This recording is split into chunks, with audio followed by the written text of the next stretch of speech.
Rabashanda Rabakanda. Welcome back to the Legacy YouTube channel, the planetary headquarters for all of your celestial information. Today, we are doing another episode of the Forbidden Scrolls. As you could hear, I was speaking in tongues, the angelic light languages.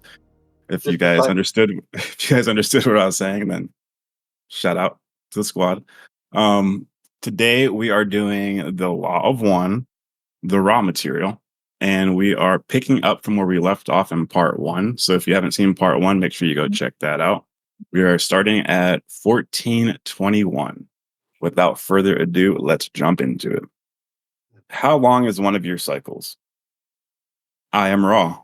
One of our cycles computes to 75 million, right? Of your years?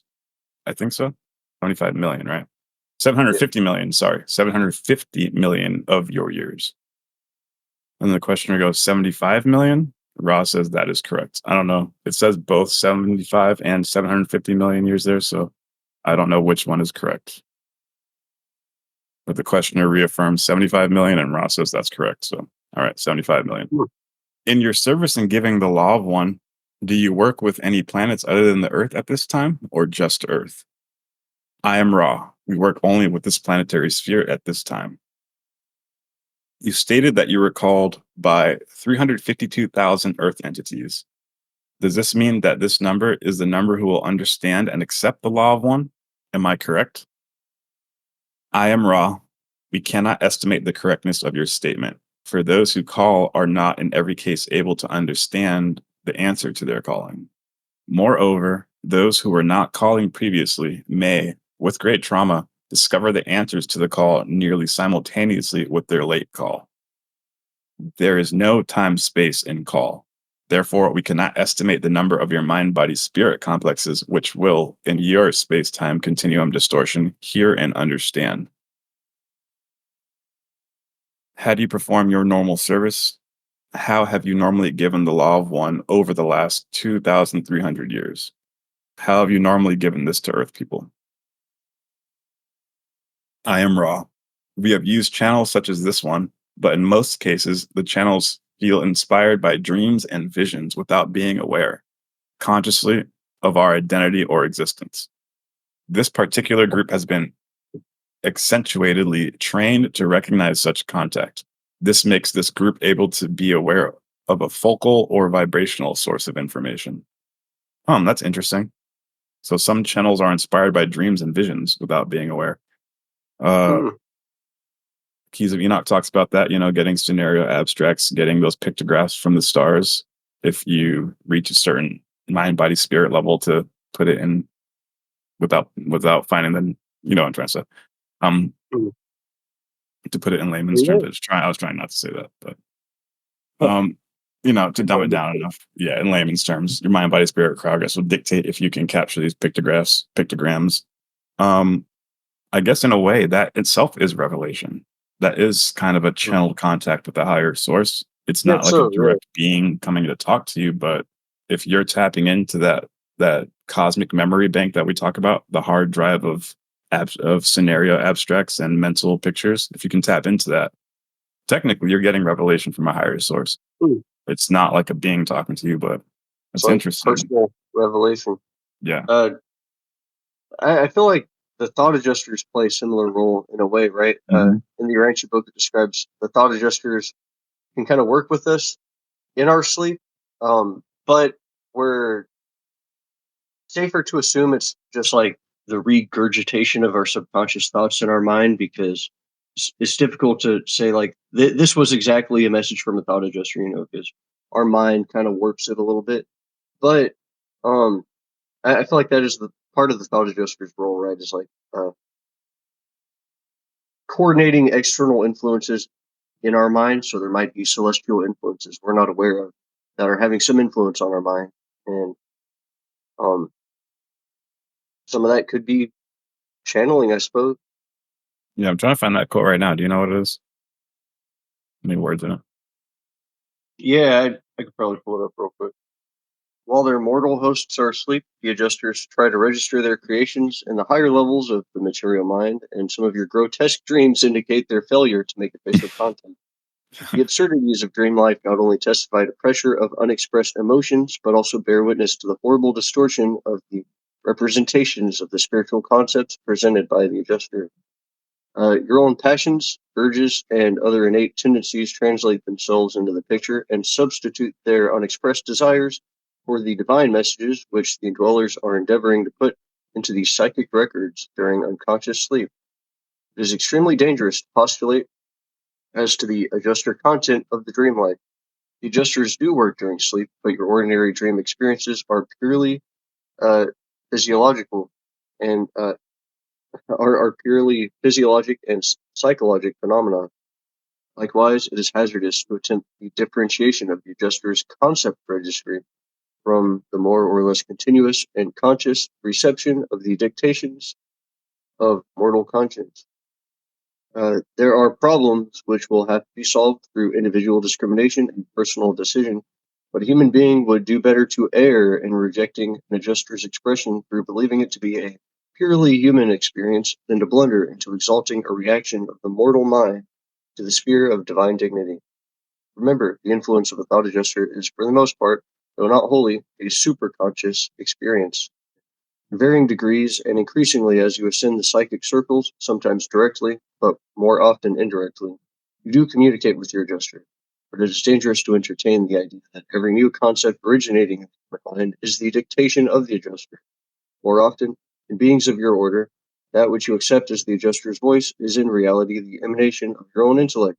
This is dangerous ground, and every human being must settle these problems for himself in accordance with his natural human wisdom and superhuman insight. So, Very what are your beautiful way to thoughts on put the it. danger? What are your thoughts on the danger of that? Like Um, exalting yourself, possibly? yeah, exalting yourself. It could lead to, spiritual fanaticism. You can get Mm, one of these scenario abstracts, and it could not be an actual divine concept. It could be more generated from your mind, or it could be wholly generated from your mind. And then you're running around the world trying to convince other people this is the light, this is the truth, and it just yeah, turns into some distorted form of fanaticism. The Urantia Book says many religions got their start that way. Um, you have to be aware of that, and I'm glad we read that paper. It gave a lot of detail on how you should conduct yourself in relation to these concepts, and it helps us get some insight on how to perceive this paragraph in front of us. Yeah. But in most cases, these channels feel inspired by dreams and visions without being aware consciously of our identity or existence. Um, be aware of that. The Law of One has a big community, and I've seen, unfortunately, a lot of people coming from that community claiming to be mm, more than human. And it might be because they don't look at this through the light of what we're talking about right now. That is dangerous ground, I've seen that in Law of One, and interestingly enough, in the Urantia in the community Urantia too. community too. People Yep. claiming to channel beings to this Yeah. day. You know. So just beware. If you're listening to this, be careful. Keep your spiritual shield up and keep your fucking head on a swivel. Like, Mm, you're here to change the planet. You don't want to get sidetracked by some stupid, distorted thought. Always try to refine your own mind and make sure it mm. aligns with the mind, body, spirit kingdom, you know?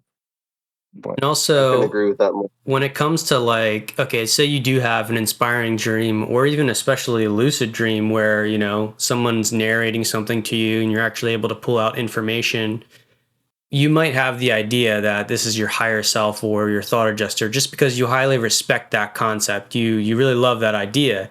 And so you have one sort of mystical experience or strange vision, and immediately you want to associate it with, your highest concept. But like, you haven't really differentiated, and you don't know how to differentiate if that was a seraphim, if that was your own intellect, if that was a thought adjuster, if that was just another person that you were talking to in the dream space. Like, true that, true unless that. you can differentiate all those different things, and you've had repeated experiences in which you can bring as much lucidity as possible into that space, then you can Mm. apply like the scientific, sort of method. And through repetition, you can start to get a feel for what these things are. And if you don't study it like that, you do end up falling into like you could call it a one-hit wonder mindset. You got one little weird vision, and now you think you're a superstar. And so it's definitely dangerous to just go off in your total zeal from that moment. But the other path is that you can master the psychic circles, and it does say that as we go up the psychic circles, we will have better and more clear contact with the spiritual personalities that are working in our sphere, which would be the adjuster, the seraphim, however you want to call it, spirit guides, that whole sector. But that's a path of mastery. So people always want to take a shortcut to mastery, but it's never quite that easy. No shortcuts in this bitch. Yeah, I guess as a final note on that, I would say like it almost seems like when people are channeling or when you get some kind of divine thought, you feel like it came from beyond yourself. I feel like something's lost in translation as you try to express that to other people. You know, as you try to fill in the blanks of this, like the words in a sentence. You know, to add the details. You kind of jarble that a bit, but I guess it's like as you say, scenario abstracts. You know, I feel like higher realities communicate to us kind of through these abstract ideals, and it's better for us to uh, try to express that like as a truth that came to us rather than like a very precise dictation. At least maybe unless you're like an ascended master at doing that. Yeah, exactly. That's a good way to put it. Like, I got these thoughts. I want to put them on the table. How do you guys feel about it? Can we refine it more as opposed to this is the divine thought? Submit, you know? Yeah. Yeah. So stay frosty, my friends. When you contact the entities in their dreams and otherwise, these entities, I assume, have to be first seeking in the direction of the law of one. Is this correct? I am Ra. This is correct. For example, the entities of the nation of Egypt were in a state of pantheism, as you may call the distortion towards separate worship of various portions of the Creator. We were able to contact one whose orientation was towards the one. Who was that? Akhenaten. Mm-hmm. You think so? I'm just throwing shit out there. You know, Moses. You know, Tutmosis. Who was Tutmosis? So you guys want to pick up? I got question 27 here. The trauma, I'll just call it that. I assume this will, as the cycle ends, have some inconvenience. Inaudible. There will be some entities who start seeking or get catalyzed, catalyzed. I'm not sure what that word is. Catalyzed, you might say, into seeking because of the trauma, and will then maybe hear your words through possibly telepathy or written material, such as we will publish as this book. I am Ra. You are correct, except in understanding that the inconveniences have begun. I think catalyze means, because in this book they talk a lot about catalysts, like a catalyst for your spiritual progress. Yeah, like the external environment can be a catalyst for your spiritual growth. Okay, exactly. Yeah, apparently, I don't know if I'm wrong, leave a comment in this, but I think somewhere in the text he implies that if like you don't focus on your spiritual progress, your entity will become a catalyst for others. So like your only purpose will be like as a catalyst to others, as opposed to like you truly self-actualizing. And you don't want to just be only in the catalyst dimension, even though there's a positive way to be a catalyst too. You know, like everything that's a yin and a yang. So. So the questioner asks, can you tell me who is responsible for transmitting the book Philosophy? I am Ra. This was transmitted by one of Confederation Social Memory Complex status, whose idea, as offered to the Council, was to use some of the known physical history of the so-called religions or religious distortions of your cycle in order to veil and partially unveil aspects or primal distortions of the law of one. All names can be taken to be created for their vibrational characteristics. The information buried within has to do with a deeper understanding of love and light and the attempts of infinite intelligence through many messengers to teach, learn those entities of your sphere. I'm very curious about Osprey. I haven't read it yet, but it's kind of like way back on my backlog of books to check out someday. I've heard people talk about it in the Urantia circles and Keys of Enoch circles, so I just have never tapped into it. I tried to read it, and it used so much religious terms from different religions. I was like, yeah, I'm not I trying to felt that. correlate what the Kali Yuga is to the Aztecs Bakhtin cycle in order to understand it. Like, Yeah, I can yeah. understand. Read the Keys of Enoch. He puts it plainly. I mean, as plainly as it gets. But, I opened the PDF once because I have it on my computer, and from my memory, I just remember it being archaic in the way that it in the language, almost like 1800s or something. I don't even know if it's that That old, whole but I guess it is kind of old. It's whole 1900s at least. Hmm. And it just was it was just kind of boring in the way that way that it presented the information. But I'm sure some of it correlates to, celestial hierarchy and stuff. So. Oh yeah, there's some waspy fucking disciple who's screaming at the screen right now when you said that. Yeah. Yeah, I'll check it out. What do you mean it has the truth? Yeah, right. I feel like I tried to read it years ago. It was probably like a decade ago, and I feel like that's what I remember, was it having like some kind of King James kind of vibe to it or something like that. King James trying to dissect like ancient religious concepts. Yeah. But it could be a stepping stone towards a greater revelation like the Urantia Book or something, I suppose. In terms of evolutionary religion, it was like mankind's attempt at getting closer to something like that. So the questioner asks, have there been any other books that you can name that are available for this purpose that have been given by the Confederation? I am Ra. We cannot share this information, for it would distort your discernment patterns in your future. You may ask about a particular volume, the Urantia Book. The Urantia Book, which I haven't read. Who gave that? I am Ra. This was given by a series of discarded entities, your own Earth planes, the so-called inner planes. This material is not passed by the Council. So I want to say by discarnate entities of the inner planes of your Earth, I want to say that's talking about like midway creatures, right? Some kind of intervening entity that's stepping in. They're basically saying like, hey, that's out of our jurisdiction. We weren't a part of that team, we weren't a part of that assignment. That's kind of the vibe I'm getting from that response. Yeah, and if you're coming from the Law of One community, I'm sure you've heard of the Urantia Book if you've read the Law of One, but a lot of people maybe haven't really taken the time to dive into it. I highly suggest watching part 1 if you haven't watched part 1, because I don't want to re-explain all this, but really quickly, picture the universe as like I say, the United States, 50 states, different sectors, and the universe has different sectors. The universe is sectored out, and there's an angel or a celestial personality in charge of that sector. And all the governors of the states, all the mayors of the town report to the governors of the states, then they report to the representative of whatever, and then they report to the president of the United States. There's a hierarchy, a chain of command. And that's how the cosmos is set up. It's, I guess you could say, cosmic government. There are extremely high councils, such as like the federal government, like the highest council, the president of the entire universe government in our sector would be Jesus Christ. All of them report up to Jesus Christ. And Jesus Christ would be the highest council. That would be like, the Supreme Court up there.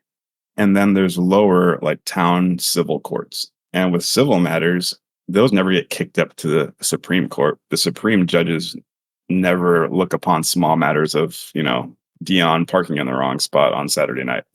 Those don't equate to each other. That's too small of a fish to fry for the Supreme Court.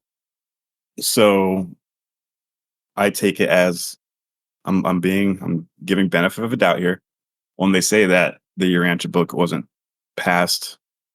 This material is not passed by the council. They're referring to their smaller court system, that the Urantia Book wasn't a generation. It didn't get generated from their lower council. And it is our belief and understanding that the Urantia Book got gifted to us by the Supreme Court, the Supreme Council, like the ones on the highest levels. If I want to be extremely skeptical, the way that they mention this material is not passed by the council makes me sketched out on if they're rebellious entities or are they neutral entities, because you would think they would mention the higher council, because of respect for the Father, the Son, and the Holy Spirit. But that's what sketches me out. So, and we know that there are factions in the universe that don't align themselves or stay neutral with the greater cosmos, with the higher Michael federal government, I guess you could say, for lack of better words. So that's interesting. That's a point that I always think about. Like, who are these beings giving us this information? But I like the fact that they do actually recognize the Urantia Book, which we all recognize. Well, me and you, everybody who's on this podcast, we recognize it as being a high source text. Now, taking that into account, they talk about it. This was given by a series of discarnate entities of your own earth planes, the so-called inner planes. So, like Magma said, we talk about the midway creatures from the Urantia Book. They're referencing the midway creatures. So I'm going to read two parts from paper 77 of the Urantia Book. It's called The Midway Creatures. I'll start off out of order. So from 77.8.8, it says contact personalities. In the contacts made with the mortal beings of the material world, such as with the subject through whom these communications were transmitted, the midway creatures are always employed.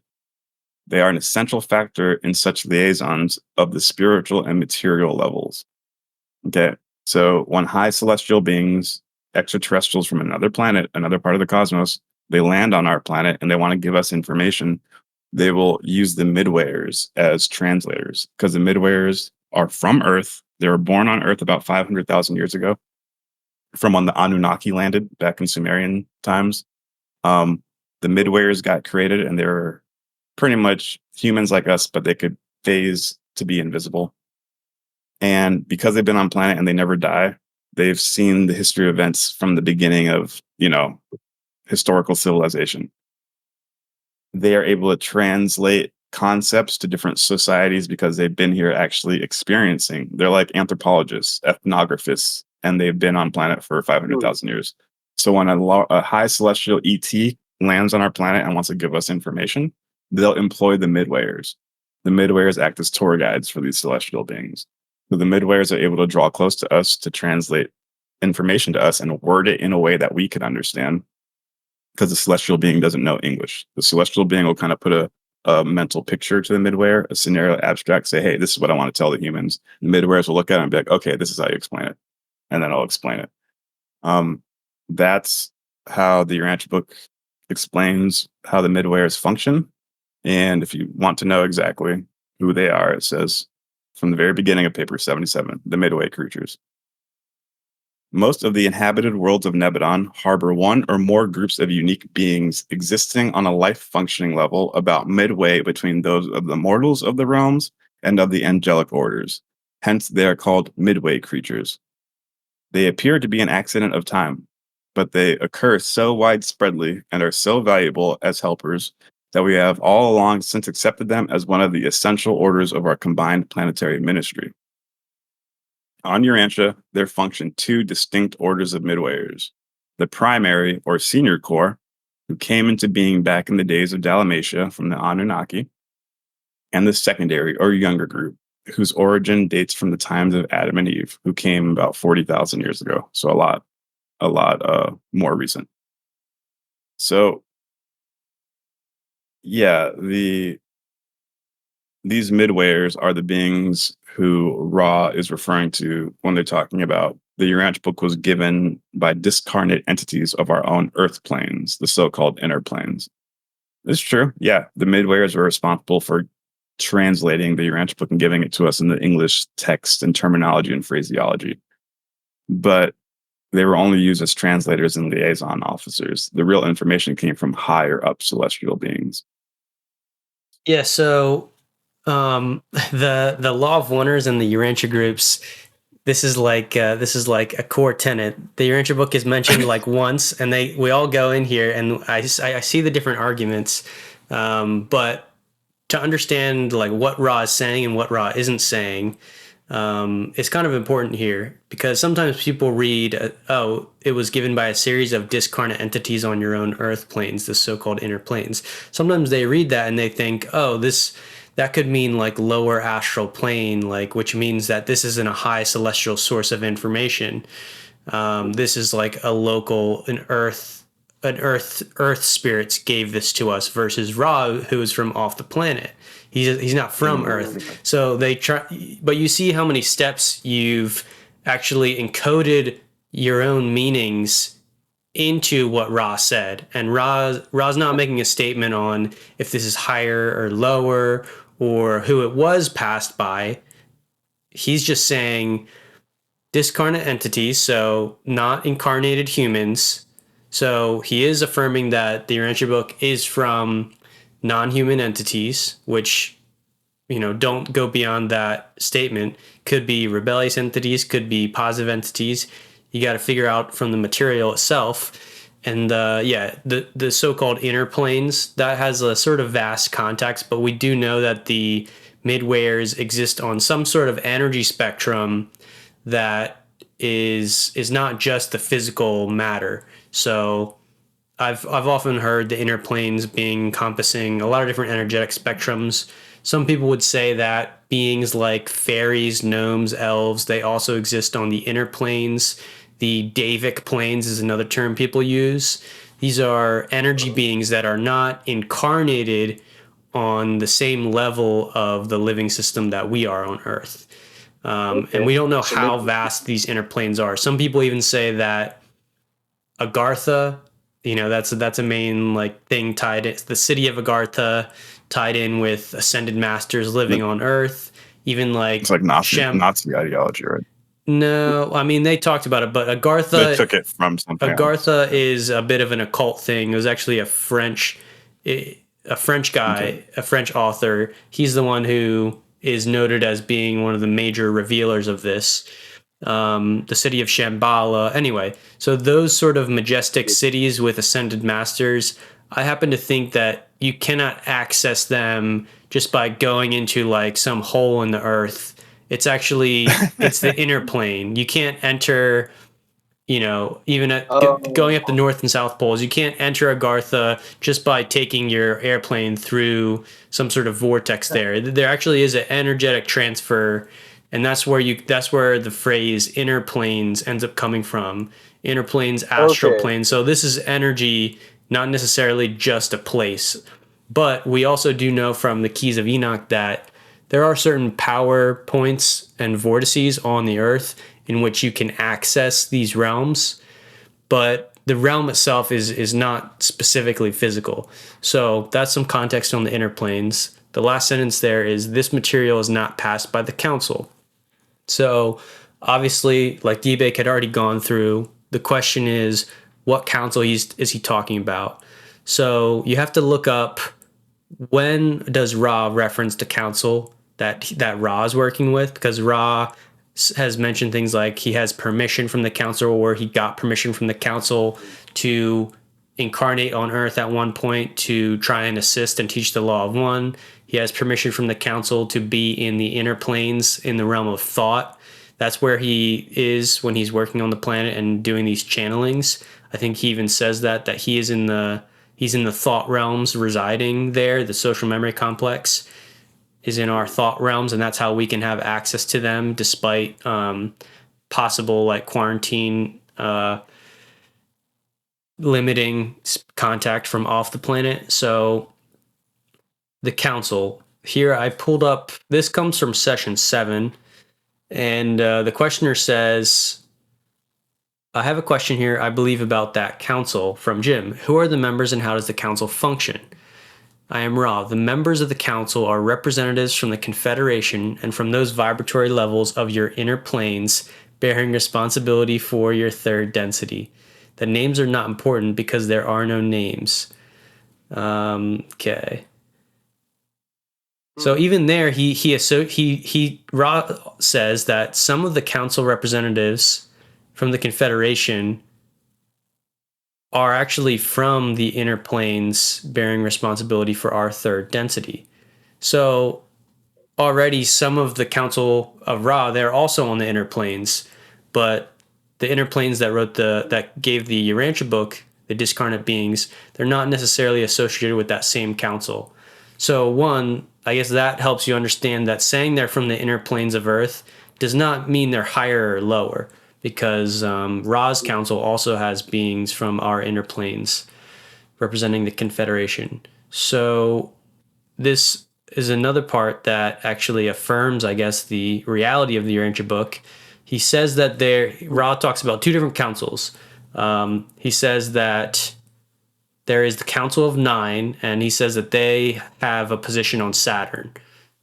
And to back up this council, there are 24 entities which offer their services as requested. These entities faithfully watch and have been called the Guardians.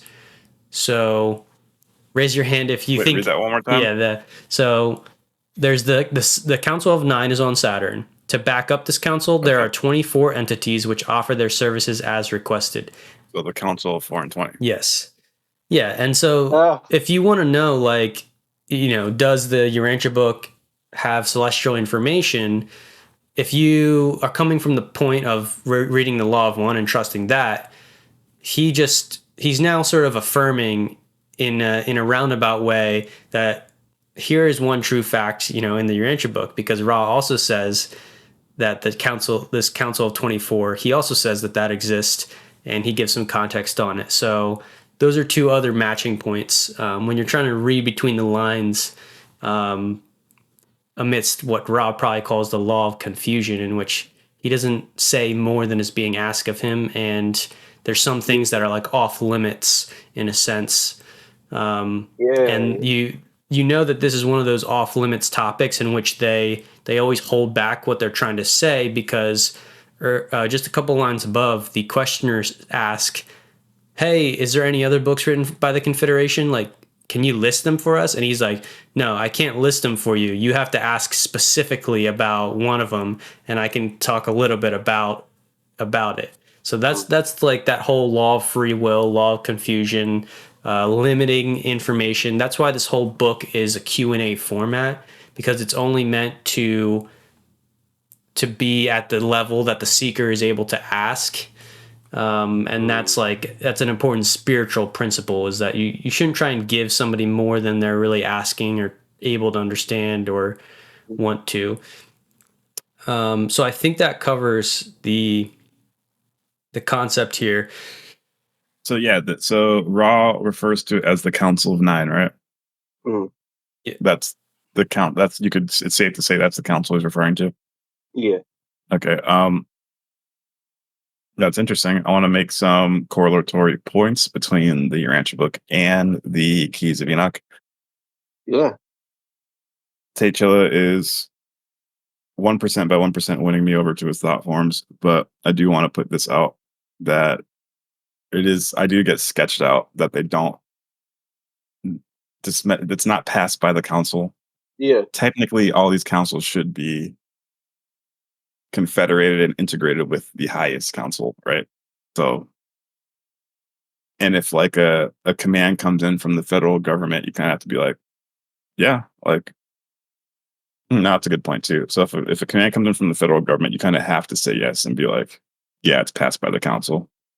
Or I guess if you were kind of sour and you're a state government, you'd be like, yeah, we have to do it. It wasn't our idea, but we have to fucking, you know what I'm saying? It wasn't passed by us, but we gotta do it, So I got a question about it being passed. Is it saying that, I feel like that could be interpreted two ways. Either they're saying it has not been like approved by the council, or the way I'm kind of leaning towards the interpretation is it has not been given by us. Yeah. Okay. And that's the benefit of a doubt. Thoughtful. Like passing gas, like we didn't pass that. It was someone else who passed it. Yeah, exactly. Yeah, but the way this whole book reads, you can know that Ra's not making an opinionated statement by using the word passed. He's making a factual statement about the material passing through a series of like processes in order to get it to us. He's not saying it's not approved as in the council disapproves or they approve of the content, they like the content. Yeah, and one thing in the back of our minds to remember about the Urantia book talking about is that most of these councils, and when people are in positions of power like this, they only function in an advisory role.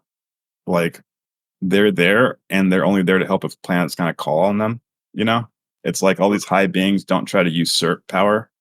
It's like they offer their advisory because they're so wise and they don't want to impose themselves on other people. So they're kind of there as wise beings, and then it's up to us to call on them for advice. Okay, yeah. I don't. Do you remember that part where it talked in the personalized adjusters part where it talked about the inspector general on Urantia? He, upon rebellion, immediately put in like an immediate action plan to recover the planet right when rebellion happened. And he gave everybody orders, and he turned around, and all of a sudden,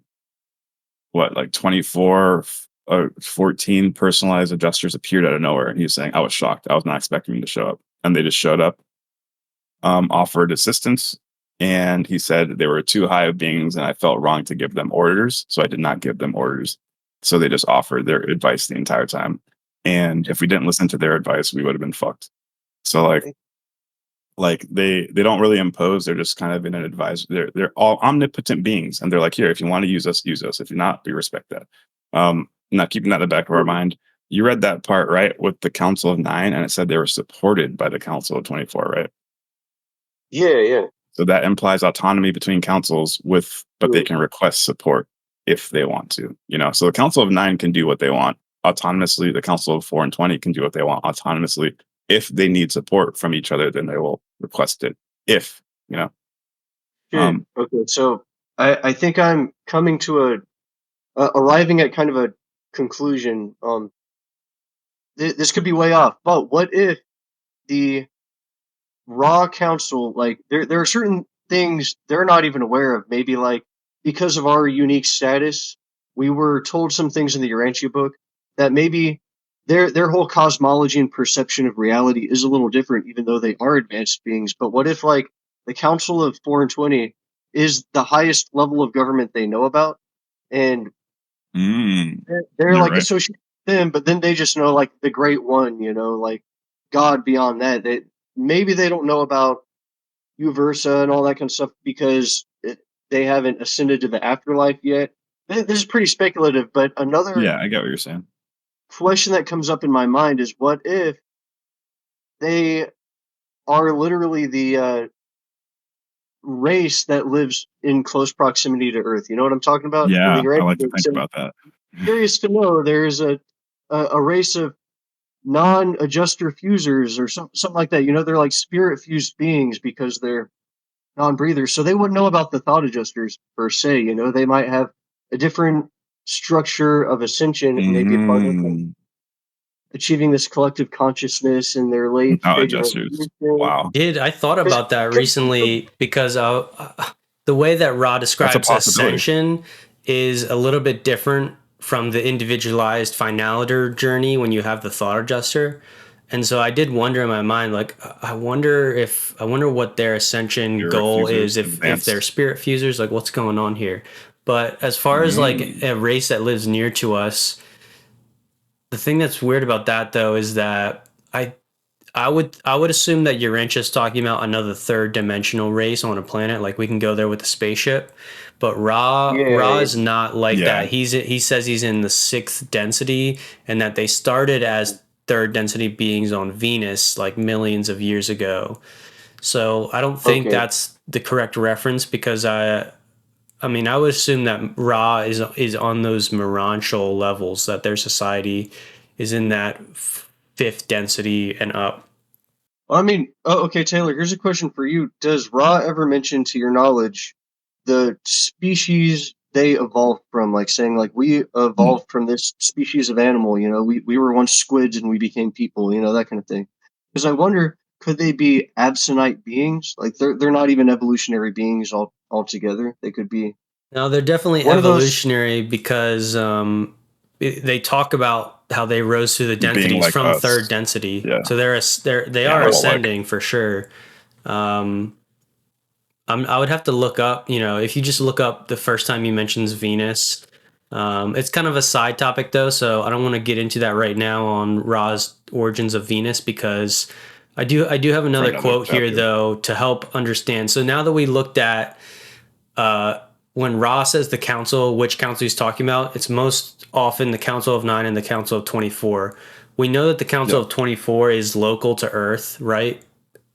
Mm-hmm. Yeah, so Council of Earth is local to Earth. There's even multiple Earth members, ascending human beings that are on that council, like John the Baptist, Melchizedek. Does he serve on the Council of 24?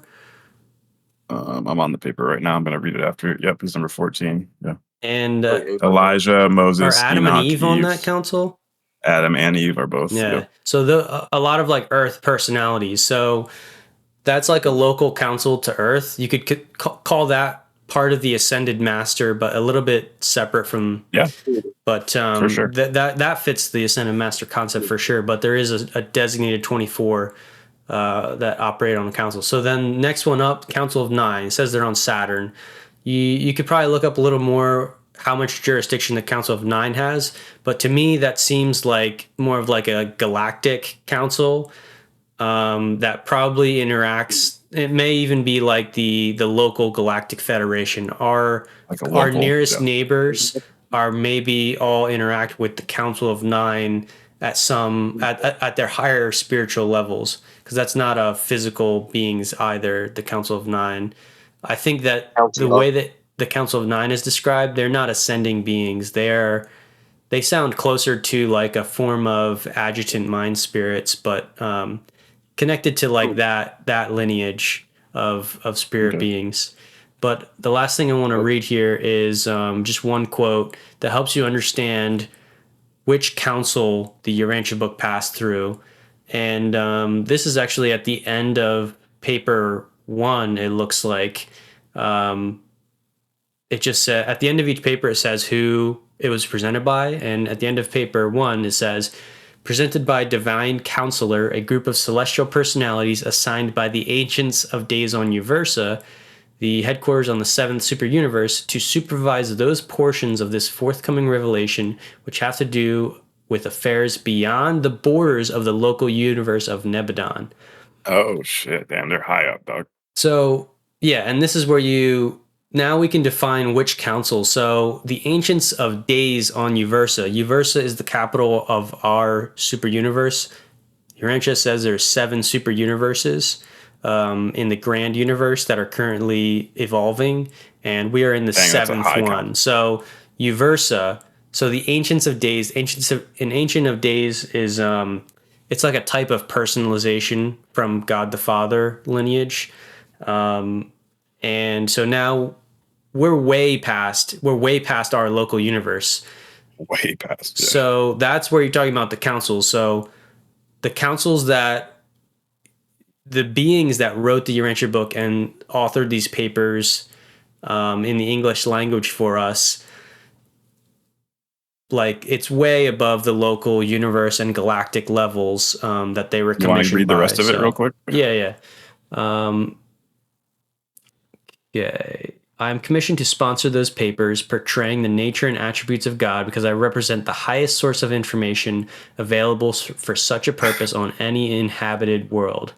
I have served as a divine counselor in all 7 of the super universes and have long resided at the paradise center of all things. Many times have I enjoyed the supreme pleasure of a sojourn in the immediate personal presence of the Universal Father. Jesus Christ. I portray the reality and truth of the Father's nature and attributes with unchallengeable authority. I know whereof I speak. I know I speak. Jesus, that gives me I got the goosebumps and my eyes are watering right now. So, yeah. I mean, that quote says a lot about. I would estimate that Ra hasn't even made it to the Father yet. He's in the 6th density. Exactly. That's in the Morantia range. Still in our galaxy. Yeah, he's still in our local I don't know if he's outside of the local universe. I would assume, I don't know. It's hard to estimate because another thing is that we're talking to the social memory complex. The individuals in Ra still exist as individuals. We don't know where they are. Yeah, we're talking to the social memory complex that has a residence on Earth. So they might be on all the individuals of the Venusian race in Ra's ascending cycle. They might be on the Morantia worlds, and then we get the shadow of their social memory complex because they were from our galactic sector. They were literally our neighbors in our solar system. in a going off previous era. So the Terrence Howard method, how planets appear from the sun and keep moving, and Yeah, they keep yeah. inhabiting the Goldilocks zone as they move out. That maybe. fits perfectly. So trying to connect all these councils. Sorry, viewers, but I'm sure you guys are at the edge of your seat wondering. Oh wow. Yeah. So the Council of 4 and 20, like I said, that yeah, the autonomous councils, Council of 9, Council of 4 and 20, other councils, and they support each other when they can for different purposes and because they have different tasks. From the Urantia Book, paper 45, Local System Administration. The 4 and 20 counselors. At the center of the 7 angelic residential circles on Jerusalem is located the headquarters of the Urantia Advisory Council, the 4 and 20 counselors. John the Revelator called them the 4 and 20 elders. Quote, and around about the throne were 4 and 20 seats, and upon the seats I saw 4 and 20 elders sitting, clothed in white raiment. That's from the Bible, from Revelations. The throne in the center of this group is the judgment seat of the presiding archangel, the throne of the resurrection call of mercy and justice for all Satania. This judgment seat has always been on Jerusalem, but the 24 surrounding seats were placed in position no more than 1900 years ago, soon after Christ Michael was elevated to the full sovereignty of Nebadon.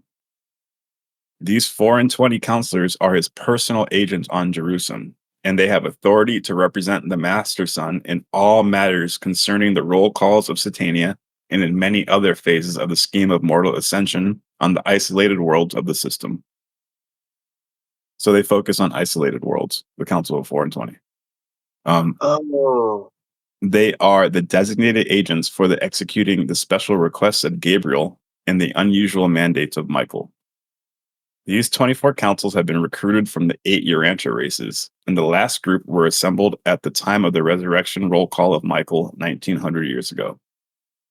The Urantia Advisory Council is made up of the following members, and then it just kind of names people. Some names that you guys would recognize, the viewers, would be Adam, Eve, Enoch, Moses, Elijah, Melchizedek, John the Baptist, and 1, 2, 3, the first loyal midwayer. That's kind of cool. And midwayers usually don't leave the planet, so he was lucky enough to achieve, discharge from planet Earth. You said 1, 2, 3, the first is on the Council of 24? Yeah. So here's the connection point. Yeah. Ra recognizes the Council of 24.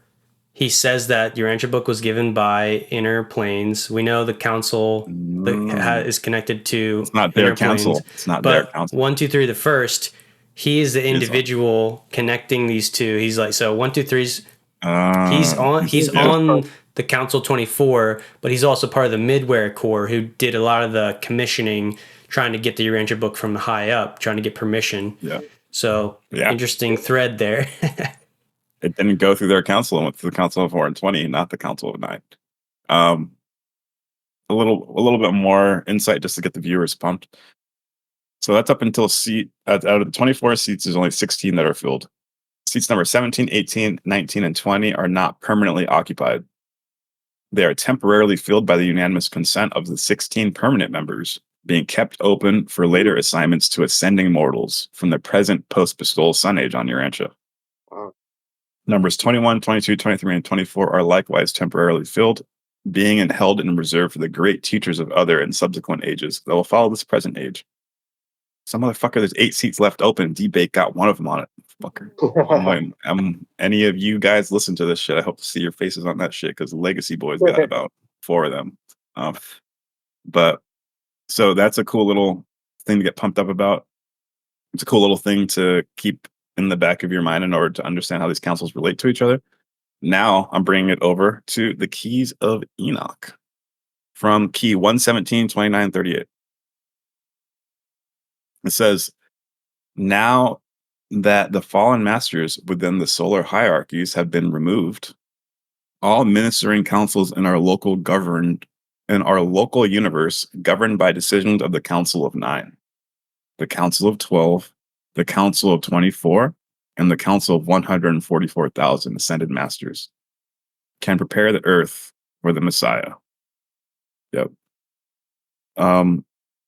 I just searched Council of 9 in Keys of Enoch and was looking for Correlations, that's it. Epic. Whew. So there is a cross. Okay. The Galactic Council of Nine is serving for the Father on this side of our galaxy, which is under the direction of the Council of Nine, the governing body of the local universe. Yeah, so it kind of correlates. Akiza Enoch is making the connection right there. There is multiple councils. They work together, but they have different purposes. If they have different agendas, they might not need to be able to consult each other in order to achieve missions. The Urantia Book was specifically a Uversa government collab with the Council on 4 and 20. Obviously, the Council of 9 is going to be like, dude, we didn't do this shit. They did it on their own, you know? So I'm just trying to make that. Yeah, it says these councils all work together to govern our local universe. Council of 9, Council of 12, Council of 4 and 20. He keeps repeating the same shit. And the Council of 144,000. Yeah, actually, he keeps saying it over and over again. We found it like 5 different times. Council of 12, Council of 9. Yeah, he keeps saying it. Council of 144,000. So okay. I did. Council of 4 and 20. So there's multiple councils. Do you remember? So I was talking to the Urantia chat bot, and it says there's a seraphic council of 12 in the Urantia book. Is we need to check that out here if we want to comment on that. Let me see if I can find the.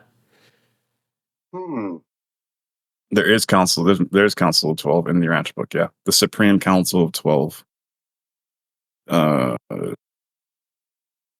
Then there's also the Council of the 12 Melchizedeks. Oh wow, the Seraphic Council of 12. Yes, sir. From the Seraphic Planetary Government. Holy shit! And they're the ones who run the planetary government. Yeah. Okay, 12 groups of angels, while functioning under the general supervision of the resident Governor General, are immediately directed by the Seraphic Council of 12, the acting chiefs of each group. This council also serves as a volunteer cabinet. Well, as Planetary Chief of Seraphim, I preside over this council. That's hilarious. Okay, yeah, so there's it, and that's the Enoch keeps talking about the Council of 9, Council of 12, Council of 24, Council of 144,000, and how they're all working together in our sector of the universe. Interesting. It's interesting. So what it kind of shows us is that spiritual realities are a lot more nuanced and complicated than what we would like to imagine. Like, as human beings, we want to imagine the spirit world, because we can't see it, as being very simple.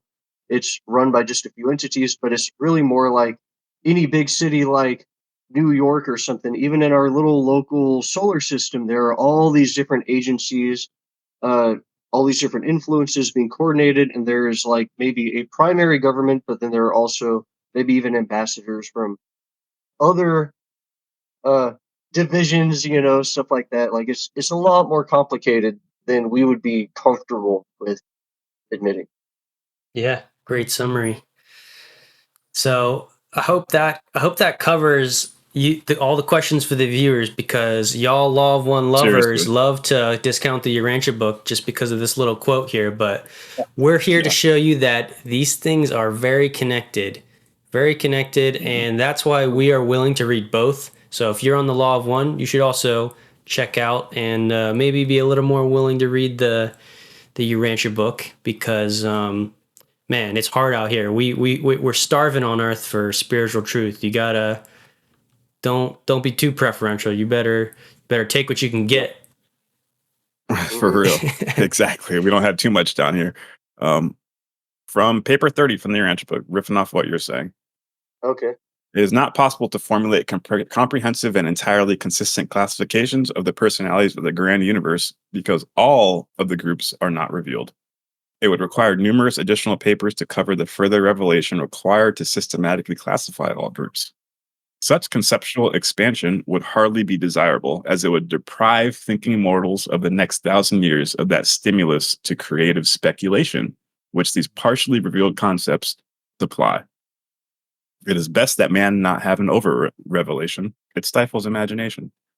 It's exactly what we're doing right now.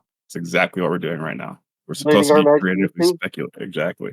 And this little cryptic paragraph that Raw reveals in freaking 2 sentences Yeah. generated that 45-minute, hour-long explanation of the councils of the cosmos,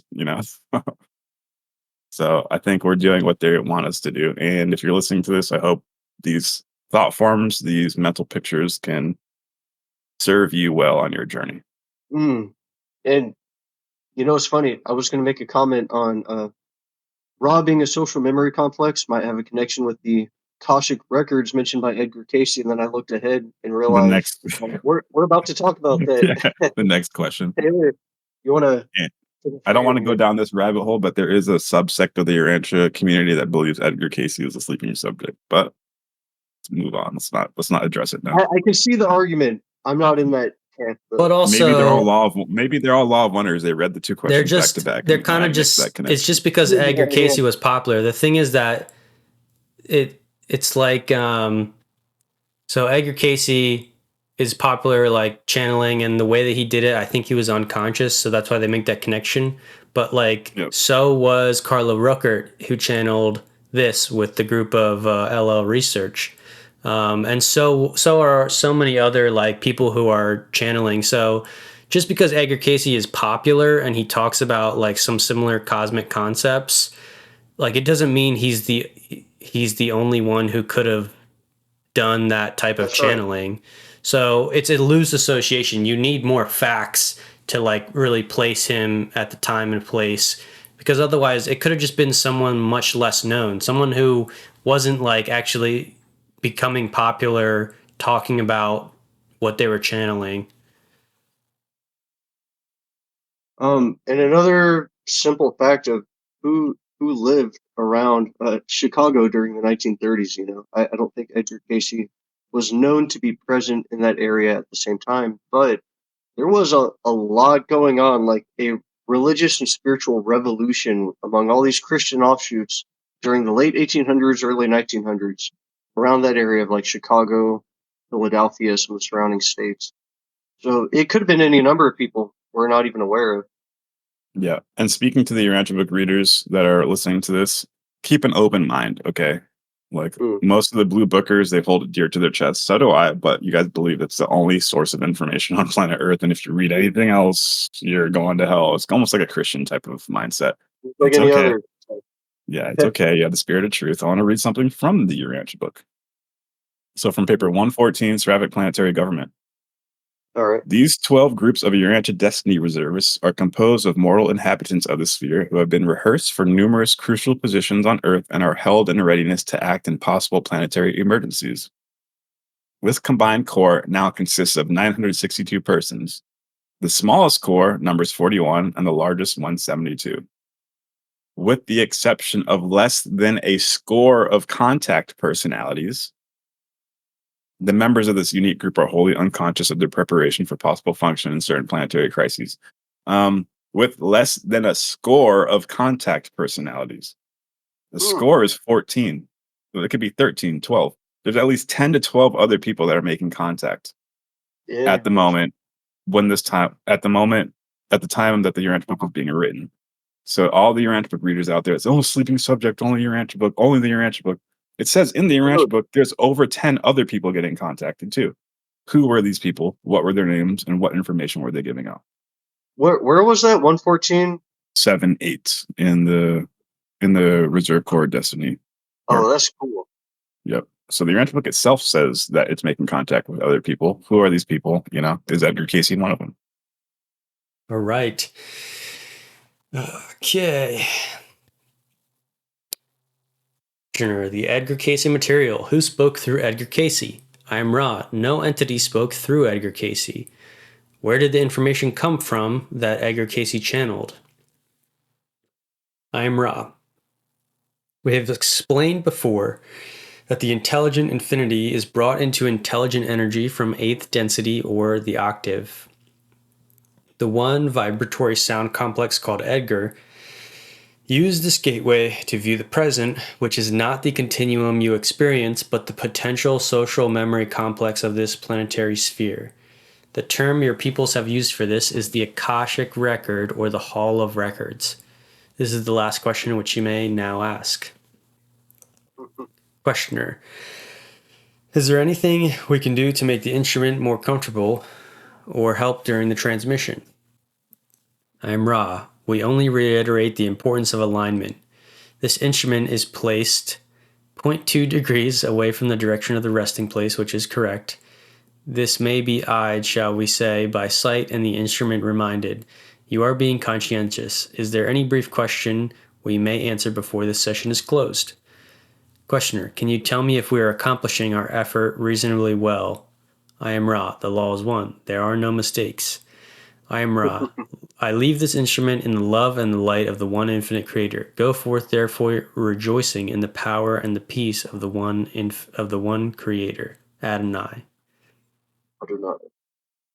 All right, I got a few thoughts about that. I would like to hear y'all's takes on this. If you probably have some ideas in your minds about this that I'm not aware of, but the Akashic records, I'm not entirely sure the origin of this. I feel like it's in theosophical teachings. I haven't delved too much into that, like Helena Blavatsky and all that. I feel like they kind of mentioned something on that, but I know Edgar Casey talks about it. Interestingly enough, there's this weird ass book. I'm gonna get y'all to read with me someday, maybe deep into the future. But UFO Contact from Planet Yarga. It's one of those weird. There are like hundreds of these UFO contact books, and then one of them that kind of stood out as very odd and unique. But in it, these aliens, the Yargans, claim that each planet has their own like memory storage, and it sounds a lot to me like the social memory complex, and it's sort of like a backup drive of the mind. Like it's not a physical things, but when somebody develops a new product, like a pair of sunglasses or something like that, or a car might be a good example. 2002 Chevy Avalanche. That model is stored in there because it's a pattern that can be duplicated and repeated, and that can be apparently called on by other minds, but it becomes in a way a part of the collective unconscious, which is stored in the planet. I suppose something like that on some etheric level, but it's kind of interesting because it made me think when you were referring to Ra as a social memory complex, not necessarily the individuals, but something to do with the collective race. It makes me think: is this channeler contacting like Ra GPT? Is that basically like the spiritual internet? They made their own little chat GPT, and you're able to contact the collective intelligence of the species without actually making contact with an individual. These were all just Reddit posts by Ra on their alien internet. Yeah.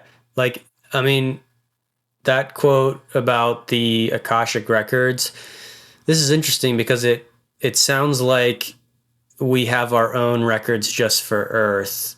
It says Edgar Casey used this gateway to view the present, which is not the continuum you experience, but the potential social memory complex of this planetary sphere.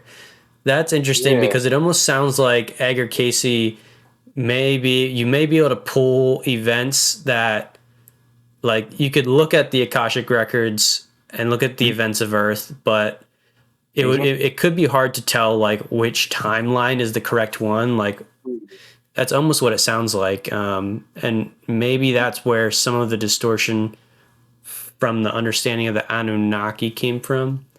I'm not sure. I want to talk about the Akashic records and obviously make this connection between the Urantia Book and the Keys of Enoch. From paper 26 of the Urantia Book, Ministering Spirits of the Central Universe, 2635. The Chief Recorders. These angels are created on the second circuit, but operate everywhere in the central universe. They record in triplicate, executing records for the literal files of Havona, for the spiritual files of their order, and for the formal records of paradise. In addition, they automatically transmit the transactions of true knowledge import to the living libraries of paradise, the custodians of knowledge of the primary order of Supernifim. Situations and events in time and space can be recorded. They can be recorded in triplicate, physically, mentally, and spiritually. There is records, there is halls, there is libraries for all three types, not just the physical type that we know of. This is kind of delving into the Akashic record thought form, I guess I would say. That's from the Urantia book. Now, this is from the Keys of Enoch. The Keys of Enoch talks about the planetary's electromagnetic field registers electron and photon differentiations, whether they're in your head or external of yourself. So everything that's ever been done, every thought that's ever been thought gets recorded in this electromagnetic field that our Earth is generating.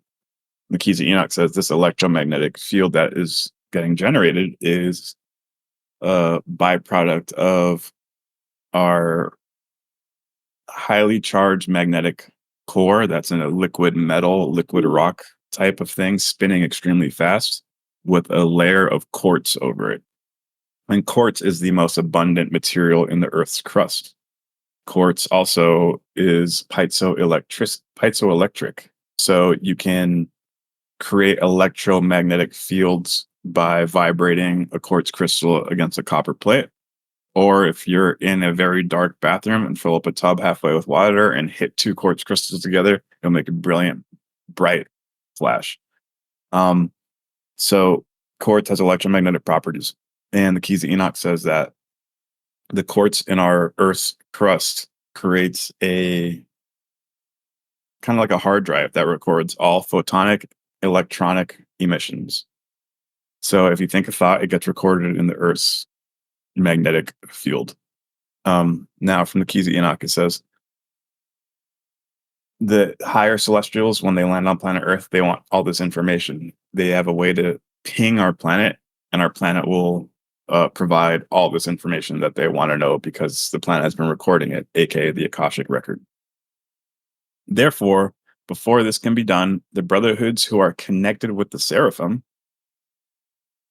this is from the Keys of Enoch, consult the Omega Minus program from the treasury of thought forms, halves and companion chronometers.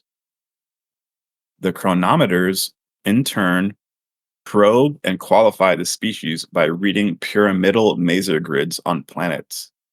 These grids collect and store information on biological subsystems, biomes, ecosystems, geologic evolutionary cycles, and make use of noise glow pressures moving through the planets to collect data on all physical laws pertaining to the brain clusters. This information is interpreted and transmitted to the co-creators behind given super galaxies, local universes, and interdimensional universes. So it's pretty much the saying that seraphims and higher ETs can ping a pyramid, and the pyramid will have all the information they need: ethnographic, like historical, geologic, biomes, ecosystems, mental patterns, thought forms, what has been thought on the planet. What's the highest thought form about the kingdom that's ever been thought on the planet? You know, they can ping that, and it all just comes up on their screen. So to me, that's the Akashic record. And it seems like almost that's what Edgar Casey was almost tapping into to get his information. Yeah. And hell yeah, I think that is it for this episode. We killed session 14. Forgive my verbiage and terminology. We smashed on session 14. If you don't like the word killed, my bad. We gutted and eviscerated session 14. It's saw its organs falling out. We studied the entrails to look for the correct astrology. I was reading the signs, the I Ching.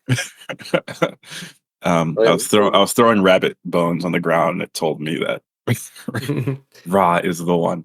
No, all jokes aside, I hope you guys had fun listening to this. Again, subscribe if you haven't subscribed already. Leave a comment if you hate it. Leave a comment if you love it. All of the information will be in the description, all the podcasts, any correlatory information.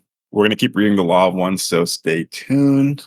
We love you guys. If you want to be part of the legacy, join the Discord, and the Mind, Body, Spirit program will be live soon. So if you want to actually take these lessons, incorporate it into your personality, and see how it can cultivate a magnanimous, Adamic, Evic, is that right? Evic type of creature, then hit us up. Join the legacy today. We love you guys. We love you guys. We love you guys. Go forth, therefore, rejoicing in the power and peace of the one creator, Adonai. I am Ra. I am Ra. I am Ra. We greet you in the love and in the light of our infinite Creator. The Confederation of Planets in the service of the infinite Creator has only one important statement. That statement, my friends, as you know, is all things, all of life, all of the creation is part of one original thought. Let us for a moment consider thought. What is it, my friends, to take thought? Took you then thought today? What thoughts did you think today? What thoughts were part of the original thought today? In how many of your thoughts did the creation abide? Was love contained? And was service freely given? You are not part of a material universe. You are part of a thought. You are dancing in a ballroom in which there is no material. You are dancing thoughts. You move your body, your mind, and your spirit in somewhat eccentric patterns, for you have not completely grasped the concept that you are part of the original thought.